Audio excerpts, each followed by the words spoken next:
termasuk zalim nggak ketika tidak pernah memberikan kesempatan misal kepada karyawan yang ingin iktikaf, padahal kan 10 hari terakhir juga masih ngejar, biasanya masih puncak penjualan ya. Kalau apalagi di fashion gitu. Assalamualaikum warahmatullahi wabarakatuh, Ustaz. Waalaikumsalam warahmatullahi wabarakatuh. Oke, lanjut lagi di Takjil. Ini ada Mas Wildan kali ini, Ustaz. Masya Allah. Jadi ada kesempatan buat nanya-nanya langsung ke guru kita. Tentunya di program Ramadan ini bersama Ustaz Zulkarnain Sunusi hafizahullah ta'ala. Pengusaha brand yang saya pakai selalu insya Allah tiap podcast. Bajunya sama. Gimana Ustaz? Apakah ini bagian dari KKN Ustaz? Apakah nepotisme? Enggak dong, kan kolaborasi gitu kan. Iya, jadi tolong pemilihan menolong ya? Tolong menolong tahun. Masya Allah. Jadi gini, kalau untuk usaha, pengusaha lebih tepatnya, biasanya berbenturan sama 10 hari terakhir di bulan Ramadan. Karena ya terutama yang misalnya masih startup ya, kayak kasih solusi. Kalau Fatkiara kayaknya udah lewat dari masa startup lah. Tapi kan tetap ya, kadang kita harus kontrol ke bawah. Betul. Iya gak sih? Iyalah, masih. Pegawai, ya kan. Apakah terhitung niat ketika pengen 10 hari terakhir tapi nggak bisa ngelakuin gara-gara mungkin harus dikontrol perusahaannya, tetap dapat pahala apa enggak? Gitu-gitu mungkin ya, coba mungkin. Iya. Silakan Mas Wildan kalau mau bertanya ke Ustadz Zul. Ya Ustadz Zul, jadi ini berangkat dari semacam kegelisahan ya. Mungkin mewakili teman-teman pebisnis yang ada di luaran sana juga. Satu sisi kita datang bulan Ramadan kepingin maksimal ya di 30 hari Ramadan, apalagi di 10 hari terakhir ada keutamaan khusus. Namun kita yang belum autopilot gimana nih Ustadz itu? Satu sisi harus tetap ngawal mereka gitu, tapi satu sisi kan kita juga ingin mendapatkan pahala yang berlipat ganda gitu. Masya Allah. Oh, Fatkiara belum autopilot ya? Udah sama mendunia. kita Bang. Sama ya. Ya benar-benar. Monggo Ustaz, fadhal. Barakallahu fiik. Bismillahirrahmanirrahim. Alhamdulillahi wa kafa wa salamun ala ibadihi alladhina istafa wa ala alihi wa sahbihi wa man iktafa ma ba'd. Di 10 malam terakhir ya. Betul Ustaz. Ramadan itu malam mujahadah. Waktu mujahadah. Dan Ramadan semuanya mujahadah sebenarnya. Iya. Artinya orang lebih bersungguh-sungguh, lebih giat lagi memaksimalkan dari segala kemampuan untuk menyambut kebaikan-kebaikan yang Allah siapkan di bulan Ramadan ini. Makanya di 10 malam terakhir itu dikatakan oleh Aisyah dalam hadits riwayat Muslim, kana Nabi sallallahu alaihi wasallam yajtahidu fil ashril awakhiri ma la yajtahidu fi ghairihi. Adalah Nabi sallallahu alaihi wasallam itu berijtihad, bersungguh-sungguh di 10 malam terakhir dengan kesungguhan tidak seperti di tempat-tempat yang lain. Ya. Dan kesungguhan Nabi sallallahu alaihi wasallam di malam terakhir itu terlihat dalam ibadah-ibadah. Yang paling menonjolnya itu adalah sholat malam. Ya. Karena di sholat malam itu dikumpulkan antara sholat, doa, membaca Al-Quran. Itu luar biasa ya, berbagai ibadah di dalam sholat tersebut. Ya maksudnya mujahadah itu inti hikmah dari Ramadan. Dari mana umumnya. Jadi mujahadah itu harus mewarnai kita. Jadi ada hal-hal dari kehidupan ini kita tidak bisa lepas darinya.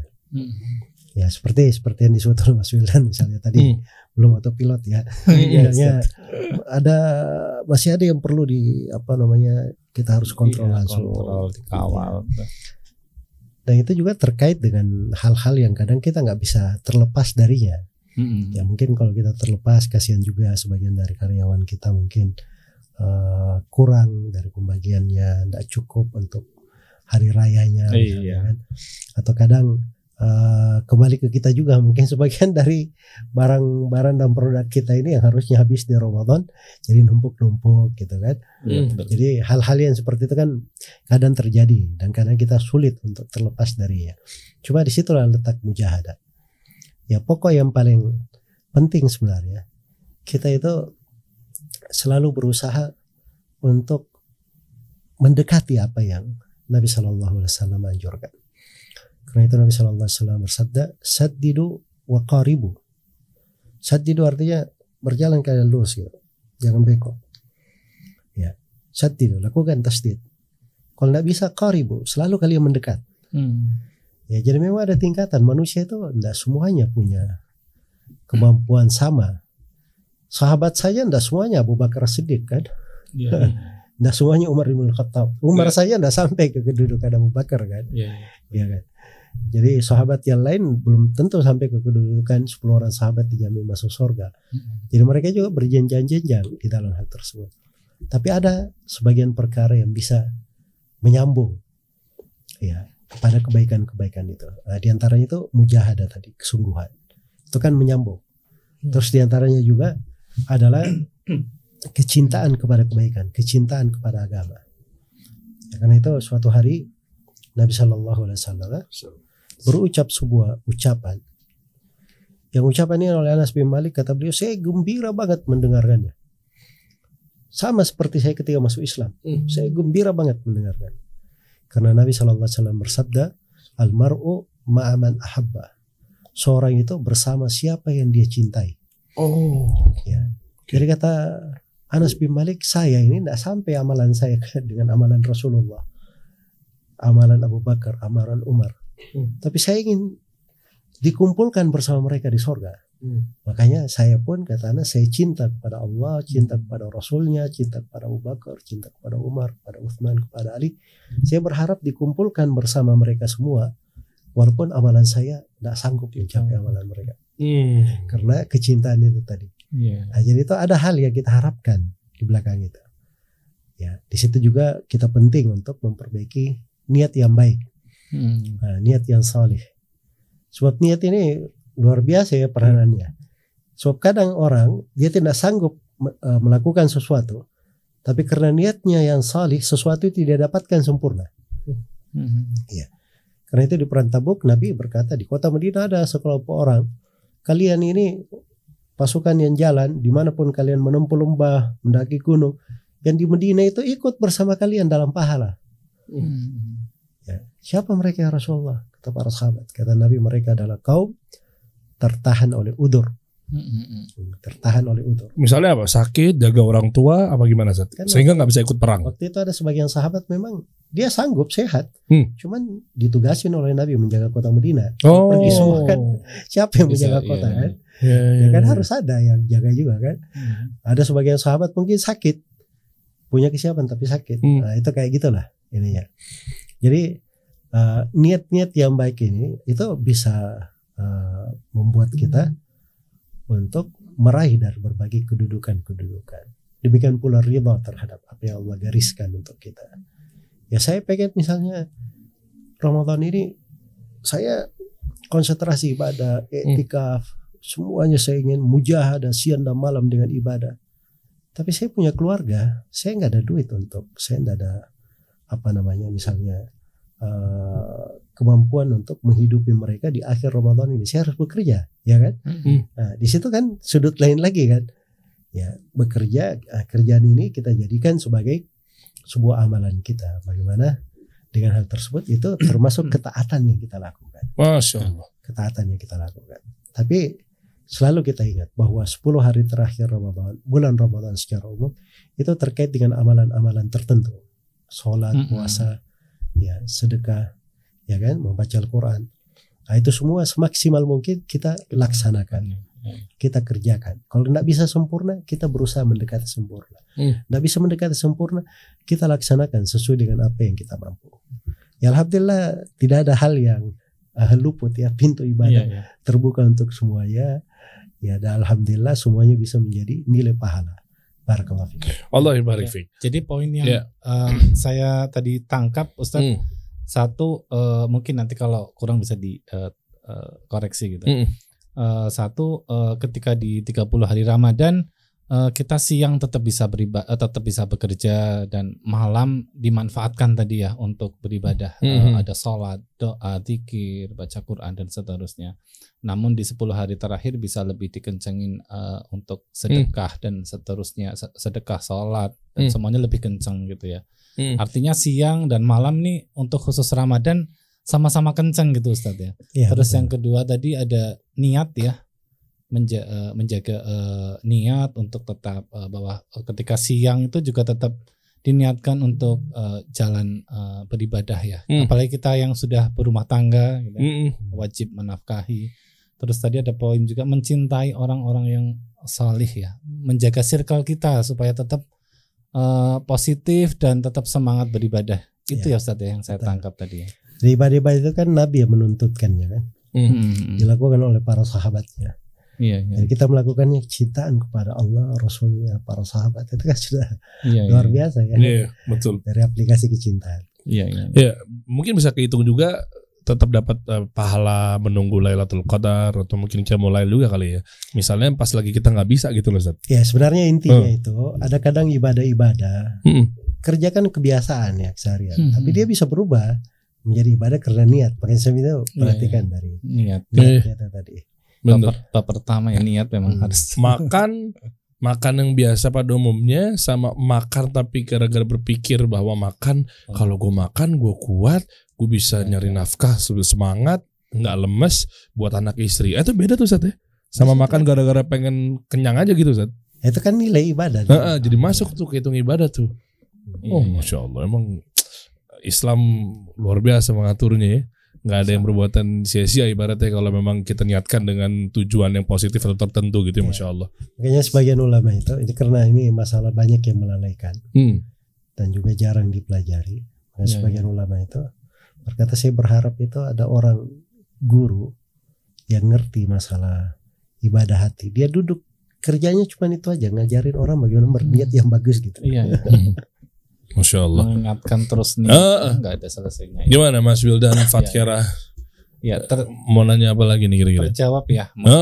Sesuatu terjawab dengan apa ya? Lengkap, simpel sih menurut saya. Ilmiah tapi simpel ini. Ilmiah tapi simpel. Satu, Masya Allah. Allah mabarik. Iya. Yang berikutnya apa Mas kira-kira? Ada satu juga Ustadz yang ya kepikiran sih Ustadz selama persiapan ya menuju ke sini. Di Fathera sendiri ketika Ramadan kita ada pengurangan jam kerja karyawan gitu ya. Saya pikir pengurangan karyawan. Ternyata ada jamnya ya, pengurangan jam karyawan. Jam kerja karyawan. Jadi khusus Ramadan memang dulu office hour-nya berapa? Kenapa? Office hour-nya dari jam berapa sampai 8 jam. Jam 8 sampai jam 4 biasanya Ustaz. Kalau dulu sempat ketika jam sholat itu di jam 3 lebih kita pulangkan jam 3. Tapi karena sekarang ketika beberapa tahun terakhir ini sholat asar kan jam 3, jadi kita pulangkannya setengah 4. Sholat asar dulu di kantor baru pulang gitu. Nah ketika ada pengurangan jam kerja itu khusus Ramadan ya? Khusus Ramadan. Biar pegawai bisa pulang cepat, nyiapin takjil bisa gitu bantu istrinya gitu. Atau mungkin datang ke majelis gitu ya.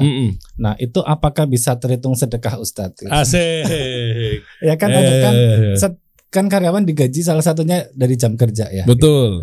Berarti kalau kurang sejam, tapi tetap bayarnya full kan gajinya? Bayarnya full. Nah bayarnya full, tapi dia kerjanya malah lebih cepat. Kan? Harus THR juga, Masya Allah. Harus 8 jam, dibayar full sekian rupiah, tapi jadi 7 jam misalnya. 7 atau 7,5 jam. Itu sisa yang kita tadi kurang itu apakah terhitung sedekahnya pengusaha gitu? Masya Allah, saya setuju nih. Masya Allah. Mau nggak Aldan? Iya mau. Ada pengurangan jam karyawan. Iya lumayan loh. Biasanya Aldan pulang jam berapa? Enggak pulang enggak yang normal, jangan ngambil lembur.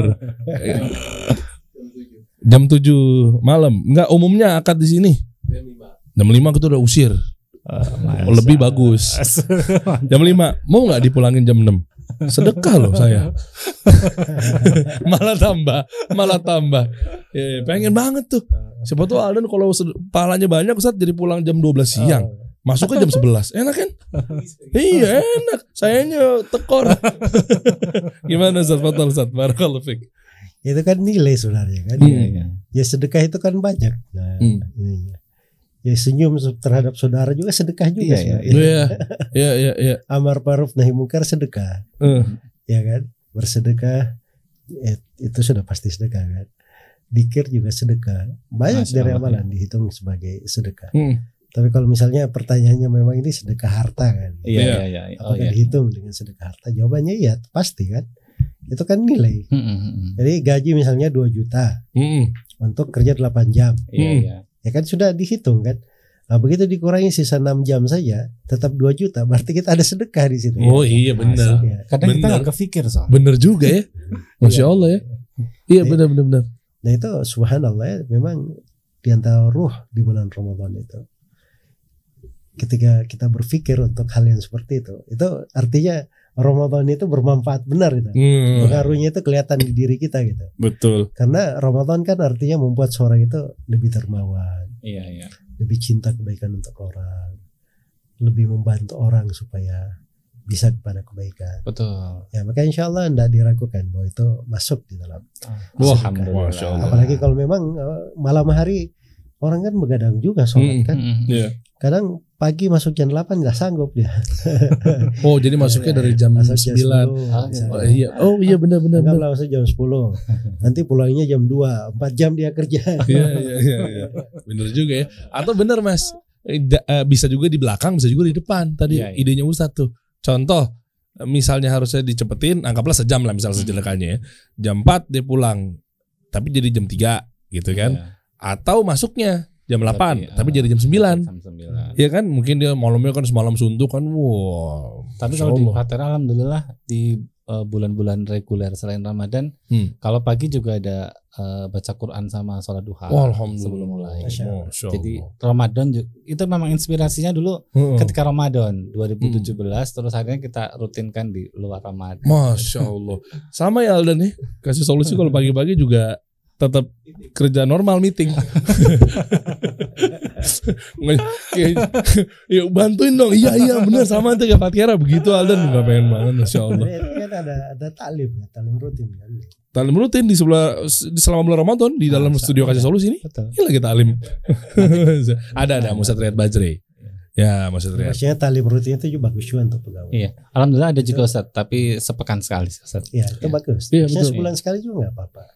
Sebab itu sebenarnya bonus yang paling indah untuk pegawai. Iya. Ilmu kan. Iya betul. Ilmu itu lebih mahal dari harta. Ya Masya Allah. Ya tiap Senin Insya Allah Kasih Solusi sama Ustadz Riyad Bajri di masjid musola kita pakai papan tulis gitu-gitu. Gitu. Nah tapi terkait dalam hal tadi betul benar kalau hitungannya paling gampang 8 jam. Paling gampang di 8 jam berarti misalnya 8 juta gitu ya. Misal gajinya 8 juta. 8 juta. Misal. Masya Allah. Iya udah iya. Nah misal 8 juta tapi kan jadinya kan jadi 7 jam berarti kan sama aja Mas Wildan sedekah 1 juta. Iya betul.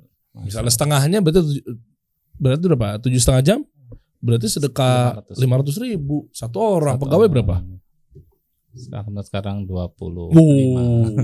Iya. Ya kan 10 juta sedekahnya tiap bulan Masya Allah. Enggak tiap bulan sih Ramadan sekali. Iya kan sebulan setahun ya. Nah, Masya Allah. Di Fatira ada apa lagi kira-kira yang mau ditanyakan ke Ustadz? Ini kalau tadi versi pengusaha Ustadz, ini versi karyawan itu. Mungkin saya ngerasain aja sih ketika sebagai pengusaha tadi merasa bahwa kita juga kepingin maksimal di Ramadan, di 10 hari terakhir Ramadan. Pasti karyawan juga sama kan Ustadz gitu. Kan sama-sama manusia, sama-sama hamba Allah gitu. Iya. Termasuk zalim enggak gitu ketika kita misal tidak pernah memberi kesempatan. Mungkin misal suatu saat kita sebagai pengusaha punya kesempatan bisa iktikaf gitu misal atau apalagi di Mekah Madinah misalnya. Masya Allah. Termasuk zalim enggak ketika tidak pernah memberikan kesempatan misal kepada karyawan yang mereka juga pasti juga kepingin gitu. Ya iktikaf. Ya iktikafnya sih fokus ke iktikafnya. Padahal kita liburin gitu. Ya padahal kan 10 hari terakhir juga masih ngejar, biasanya masih puncak. Nggak apa-apa, lepas aja. Emang mau tutup buku, omset, target belum hijau, nggak apa-apa, buka aja. Ya, malah puncak penjualan kan. Kalau apalagi di fashion gitu. Semuanya kan bersiap untuk hari raya kan. Iya betul. Pasti sibuk tuh nyarinya. Ya itikaf di masjid aja masih sibuk nyari juga. Bener lagi. Jangan dalam masjidnya guys, luar dikit. Mau belanja dalam masjid lagi ente ntar buat baju baru itu alhamdulillah. Kan kita lihat kan. Jadi sebenarnya begini. Jadi kalau kita beri waktu libur ke karyawan di 10 hari terakhir, dia mungkin itikaf mungkin tidak kan. Oh iya. Jadi kalau mau ini dikerucutkan aja siapa yang mau itikaf misalnya. Jadi program gitu ya. Siapa yang mau itikaf. Setiap Ramadan saya beri kesempatan 10 orang dari 25 misalnya. Kasih kesempatan 10 orang aja itikaf. Tapi dia tetap dikasih gaji nih. Nanti Ramadan tahun berikutnya bukan jatah kamu sudah berubah, jadi jatah yang lain lagi. Giliran. Nah, itu kan bagus kan. Tapi kalau nggak diberi itu kan cuman kadar tambahan kebaikan dari kita. Nah, itu nggak mesti. Jadi kalau karyawannya sendiri pengen iktikaf, dia bisa minta libur kan, minta cuti. Ya kan? Saya Ramadan ini saya 10 hari terakhir mau izin misalnya. Nah, itu kita jangan larang karena dia mau ibadah, tapi kita carikan solusi lain. Barangkali ada orang lain yang pengen bekerja di 10 malam di 10 hari terakhir. Nah, kayak gitu. Jadi betul. Begitu aja cara memanagenya. Secara umum kita tetap cinta kebaikan untuk orang lain, kita tetap buka kesempatan, tetapi kita juga tidak ada pelanggaran syariat yang kita lakukan. Kita tidak melarang hak orang, tidak menghalang-halangi orang, tidak menghalang-halangi Ustaz. Oh, Masya Allah. Allah barik fiik Ustaz. Tapi gini ya, nama ini Mas Wildan ya. Jadi kalau ngomongin pegawai itu kan gak lepas dari THR, apalagi kalau di 10 hari terakhir Ramadan gitu Ustaz. Ya kan? Nah, ini perihal THR juga kompleks nih Ustaz. Yang anak pribadi juga mau nanyakan sebenarnya hukum THR tuh dalam arti secara mutlak tuh ada penetapannya nggak? Harus 2 kali gaji? Apakah dia baru kerja 3 bulan? Kan ada prorata. Prorate kan? 3 dibagi 12 baru dikali gaji. Ya kayak gitu-gitu lah. Itu mungkin udah hukum yang berlaku atau tradisi yang berjalan gitu Ustaz. Tapi sebenarnya dari THR sendiri ini gimana sih hukumnya? Maksudnya wajibkah? Nah, dari dasarnya dulu deh, dari kaidahnya dulu gitu kan, atau gimana? Nah, atau sekedar kayak hadiah aja, apresiasi aja itu udah terhitung THR Ustaz. Kan kadang template itu 2 kali gaji soalnya. Tapi kan ada undang-undangnya Pak. Iya, itu betul-betul. Kita memang betul taat sama pemerintah. Ini di luar dari peraturan pemerintah. Dari hukum Islam itu sendiri Ustaz. Maksudnya kalau memang pemerintah bilang seperti itu mewajibkan, oh iya loh, samina wa ta'na kita sama pemimpin kita salurkan haknya sesuai dengan aturan undang-undang yang berlaku di negeri ini terkait ketenaga kerjaan gitu ya. Tapi dari hukum Islamnya dulu sendiri Ustaz. Bagaimana Ustaz? Ya, jadi secara hukum itu kembali kepada akad kerja kita. Oke. Kalau di akad kerja kita itu ada, maka itu dimasukkan. Kalau tidak ada, maka tidak ada kewajiban atas kita. Tapi sepanjang itu ada arahan dari pemerintah, apalagi sudah berjalan di tengah manusia. Asalnya kalau misalnya ada yang kerja, kita tidak pernah bicara di awal akad ada THR. Tapi begitu jalan, karena kebiasaannya juga sudah seperti itu dan pemerintah mewajibkan, kita wajib ngeluarin THR. Walaupun di awal kita dari pembicaraan THR. Itu sudah urf berjalan. Itu hati-hati tuh. Berjalan. Ya, jadi makanya kalau sudah tahu seperti itu, harusnya kita sendiri dari manajemen penggajian itu sudah ngatur, sudah perhitungkan. Masya Allah, jawabannya singkat, mantap ya, jelek langsung ya.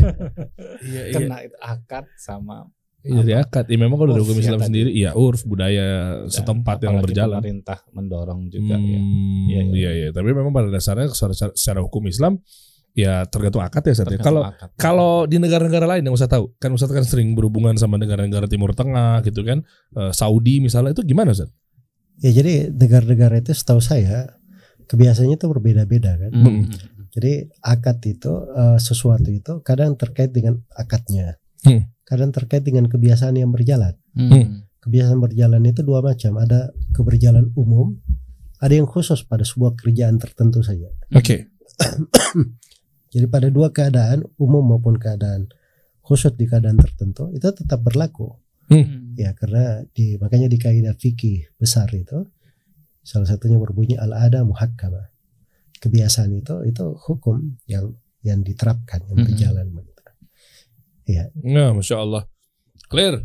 Ada lagi Mas Wildan. THR aman ya? Udah diatur ya? Alhamdulillah. Lagi pusing-pusingnya tuh biasanya. 2 minggu sebelum Lebaran. Iya, udah nggak usah diingetin. Saya tahu kok. Apal saya Insya Allah. Satu poin lagi tentang zakat niaga, maksudnya zakat perdagangan. Haul. Kan, pebisnis kan nggak lepas tuh ya dari ketika sudah berjalan terus, itu kan pasti aset bertumbuh gitu, dan mencapai nisab gitu, dan ketika sudah haul wajib kita mengeluarkan zakat niaga tadi. Gitu. Ada nggak sih Ustadz kisah inspirasi dari para sahabat gitu dalam pelaksanaan zakat niaga ini? Kadang kan cerita-cerita dari sahabat ini kan kurang banyak terekspos terkait dengan pengamalan zakat niaga ini. Mungkin Ustadz bisa memberikan contoh supaya kita bisa jauh lebih mendalami sih ketika kita mengamalkan. Ternyata sahabat seperti ini nih. Gitu. Iya benar. Apakah Abu Bakar Siddiq radhiyallahu anhu itu memberikan seluruh hartanya itu terhitung dari zakat yang itu atau zakat yang mana gitu kan? Atau Abdurrahman bin Auf yang terkenal sebagai pengusaha gitu. Ya, pengusaha. Ya gimana Ustaz? Baik, jadi zakat itu terkait dengan 4 harta ya. Hewan ternak, kemudian emas dan perak, hasil bumi. Dan keempat ini disebut dengan nama urudut tijarah. Inilah zakat perdagangan atau zakat perniagaan. Iya. Ya, urudut tijarah ini itu dasar pokok tentang aturan dan sebagainya itu datangnya dari sahabat. Dari Ibnu Umar radhiyallahu taala. Atau radhiyallahu taala anhuma. Ada beberapa sahabat yang lain dan tidak ada silam pendapat di tengah para ulama tentang hal tersebut.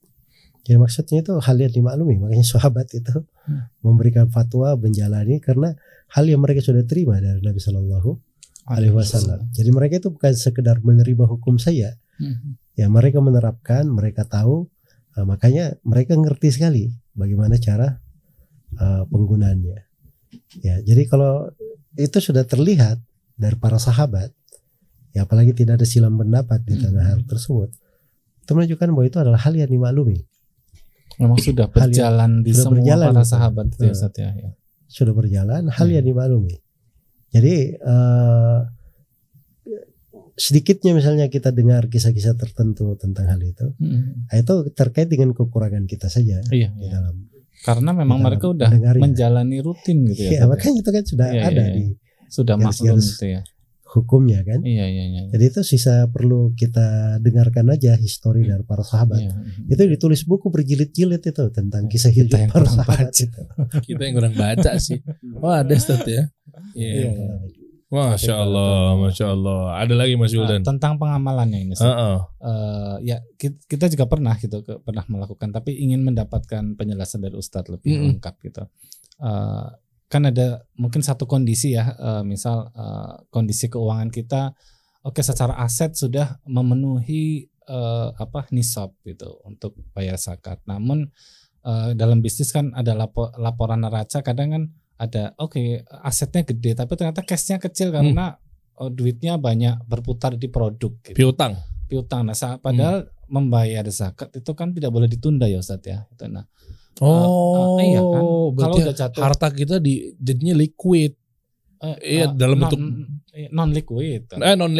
Iya. Dalam bentuk inventory gede. Nah, inventory. Satu sisi kita juga masih butuh cashnya gitu ya, masih butuh uang yang tunai gitu, tapi kita juga harus didorong mengeluarkan zakat segera gitu. Nah, boleh nggak Ustadz membayar zakat perdagangan ini dalam bentuk misal dikombinasi gitu, dalam bentuk stok opnam, dalam bentuk uang sama stok gitu, sama-sama produk gitu. Dan menghitung produknya ini dari mana? Dari harga jual apa dari harga pokok produk itu sendiri? Oh gitu. Iya benar juga ini buat pengusaha yang kalau di jasa mah nggak ada HPP nih.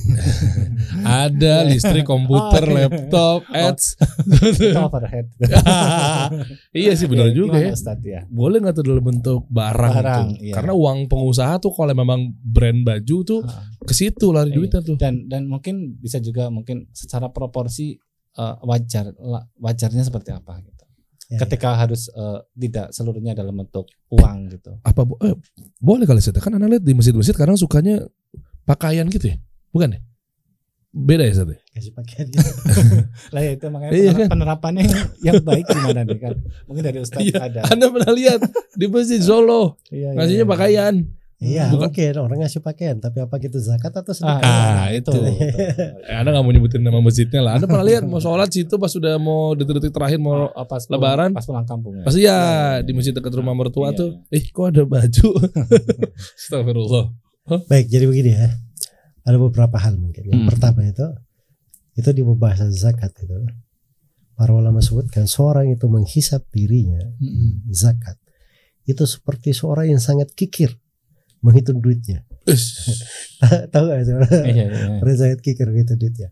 Kalau bahasa di kampung saya, kalau kita punya orang tua gitu dianggap kikir ya, itu dibilangin ini bapak ini duit 25 rupiah aja dia tahu itu hilang atau tidak.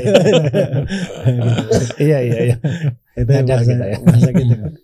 Jadi maksudnya bahwa seorang yang menghitung zakatnya itu dia betul-betul kikir terhadap dirinya, harus dia hitung. Sebab ini masalahnya hak orang yang betul. Ada hak Allah, ada hak manusia di situ.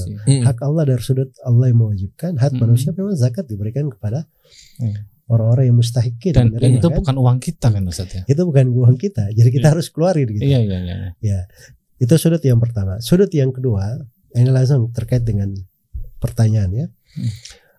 Para ulama ahli fikih sebutkan bahwa zakat perniagaan itu terkait dengan nisabnya dan terkait dengan jumlah yang dikeluarkan sama dengan zakat pada emas dan perak. Ya, jadi yang dikeluarkan itu adalah nilainya. Ya, dikeluarkan adalah nilainya. Ya kalau dia misalnya emas dan perak kan memang nilai kan. Waktu itu sebagai untuk pertukaran kan. Iya. Jadi yang dikeluarkan itu kan 2,5%. Betul. Atau bahasa lainnya 1/40. Bahasa lainnya gitu. Nah, sekarang sisa kita hitung nilainya barang itu. Kita keluarkan dalam bentuk nilai, bukan dikeluarin dalam bentuk barang. Nah, itu ketentuan di zakat perniagaan. Jadi kita nggak keluarin dalam bentuk barangnya, nggak ada barang yang kita keluarin, tapi yang kita keluarin nilai. Nilai itulah uang yang dikeluarkan. Nah, jadi kalau kejadiannya seperti tadi, ini banyaknya di barang karena stok ya, sedikit di uang, sedangkan uangnya harus dipakai. Sudah jatuh kewajiban zakat. Nah, di sini itulah ada yang dibahasakan oleh para ulama. Ada orang yang berhutang zakat. Dia memang duit nggak ada, tapi dari sudut perniagaan dia ada kewajiban zakat. Nah, begitu jatuh tempo kewajibannya, duitnya tidak ada, maka dia hutang terhadap zakat itu. Ada di tanggung jawab untuk dikeluarkan. Ya sisa pilihannya kembali ke kita aja. Ya uang yang sedikit itu, misalnya sudah ada uang tapi kita perlu di sektor lain misalnya, mau disegerakan kita bayar itu lebih bagus.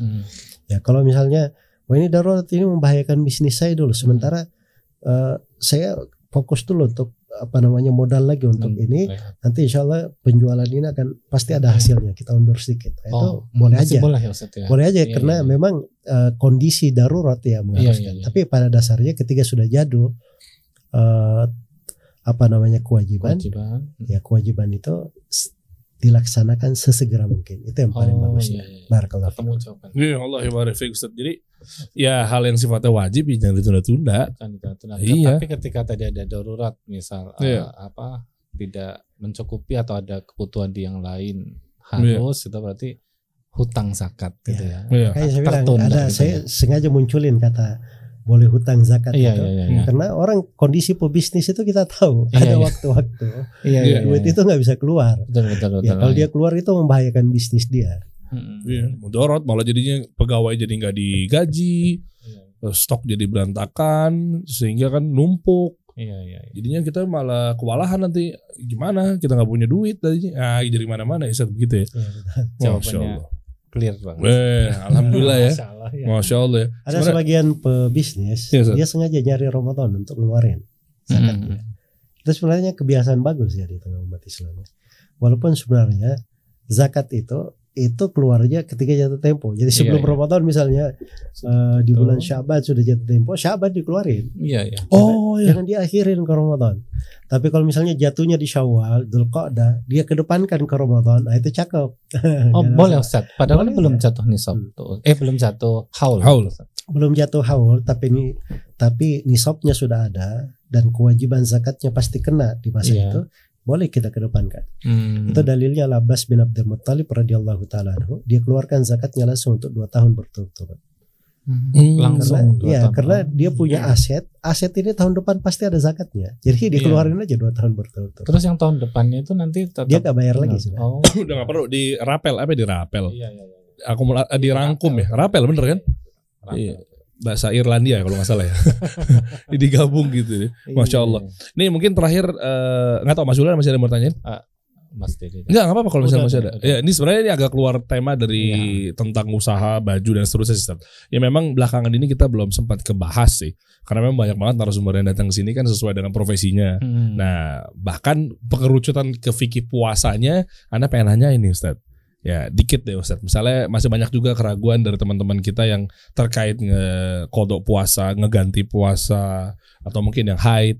Nah itu kan atau mungkin nifas, atau mungkin kitanya menggantinya seperti apa, atau mungkin dirasa-rasa ya masa kelamnya dulu kan sekian. Ada tahun-tahun tertentu yang kita nggak sempat puasa. Contoh teman-teman lah, insya Allah mah bukan saya, insya Allah ya. Nggak bisa teman-teman lama-lama orang-orang di luar sana gitu loh. Ya kan yang dulunya mungkin SMA-nya atau mungkin kuliahnya serampangan gitu. Nah cara mengganti puasanya bagaimana ya Ustaz?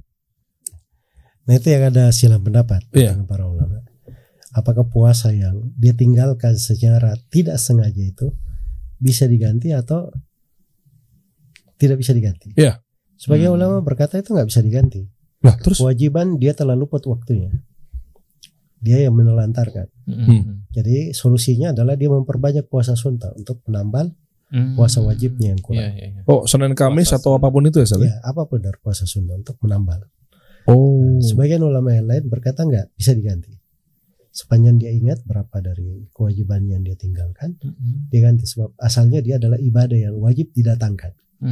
Ya. Jadi itu dasar-dasar dan silam pendapatnya. Kalau mau ambil hati-hati, ambil aja pendapat yang mengatakan diganti. Ya kan dah berpengaruh di enak juga gitu puasa terus lagi. Kan? Iya. Masya Allah. Nah niatnya gimana Ustadz terkait dari puasa Senin Kamis? Jadi apakah tetap dapat pahala puasa sunnahnya atau seperti apa? Misalnya pas banget dikerjainnya di hari Senin. Ya ini kan mengkotok puasa wajib. Dia lebih besar nilainya dari puasa sunnah. Oke. Jadi bisa lebih tinggi tuh tingkat pahalanya. Derajatnya harusnya. Iya. Allah barik fiik. Mantap. Cukup, mantap. Mau nanya tentang apa lagi? IPO? Ini kan Ramadan. Iya. Cukup mantap ya. Clear semua. Satu lagi boleh deh. Satu lagi nih. Ini karena bos saya ini. Jadi saya kasih lebih waktunya. Satu lagi ya. Mantap. Terkait tadi sih yang zakat niaga tadi, zakat perdagangan, pernah sih dari pengalaman saya sendiri gitu dulu ketika pembukuan belum rapi gitu ya, itu kan, atau kita masih fokus di merintis gitu ya, itu kelewat kan nggak bayar zakat. Ya, akhirnya pada satu titik kita kumpulin tuh dengan perkiraan gitu ya, hitung-hitung kayak tadi lah, nggak puasa nggak bayar zakat. Iya benar. Gitu.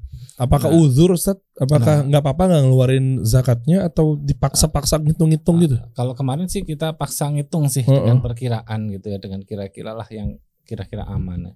Itu bagaimana, dan bagaimana juga buat pengusaha yang mungkin sampai saat ini masih belum care, masih ya dalam tanda kutip lalai gitu terhadap, atau nggak perhatian nih acuh terhadap zakat perdagangan gitu kan.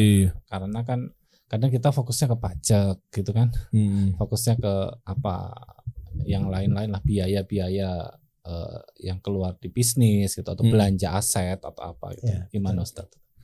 Jadi itu pertanyaan bagus sekali ya. Memang banyak sekali yang perlu terkait dengan pertanyaan ini.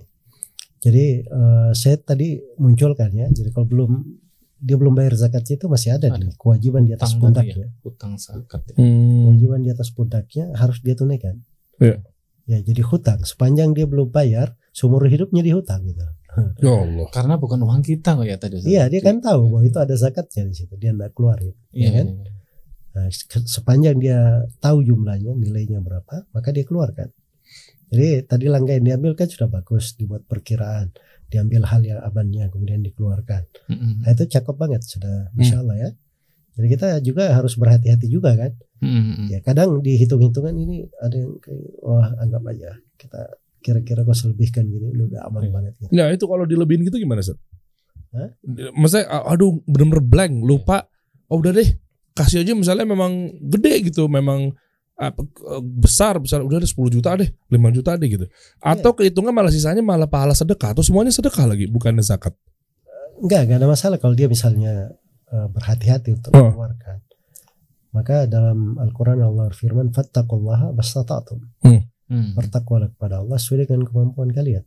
Ya, dan seorang itu ketika dia sudah bertakwa sesuai dengan kemampuannya, maka insyaallah taala sudah terangkat dari kewajibannya. Oh iya. Dia keluarkan aja apa yang dia mampu, dia ambil jarak amannya, dia keluarkan. Ada lebihnya, ya pasti tetap tercatat kebaikan untuk dia. Apakah dihitung sedekah atau dihitung zakat, itu pembahasan lain lagi. Itu panjang juga itu urusannya itu sih.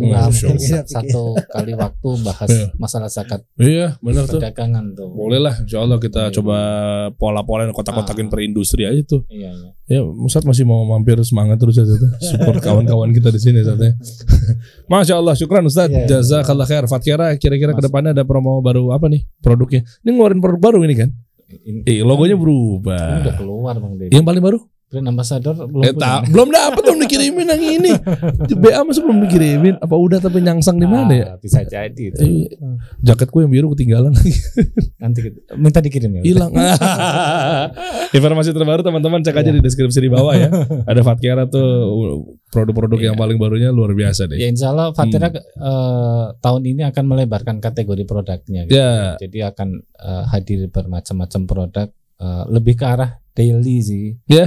Daily kita pengen jadi esensial modern muslim wear ceritanya. Wih keren. Jadi muslim wear yang modern untuk daily gitu. Ekspor dong, mau nggak? Amin. Timur Tengah lewat jalur Ustadz Zul. Jangan ke sini. Iya, bisa nggak saat nih kawan kita nih biar kita bisa ekspor? Iya nggak? Saya kan penyambung kabel aja. Bisa disambung-sambung. Mantap. Dari sana ya. Mantap tuh kalau bikin jubah. Berkah Ramadan ini. Iya, Masya Allah nanti. Insya Allah lah mudah-mudahan lebih go internasional lagi deh. Syukran jazakumullah khair barakallahu fiik hayakallah Ustaz.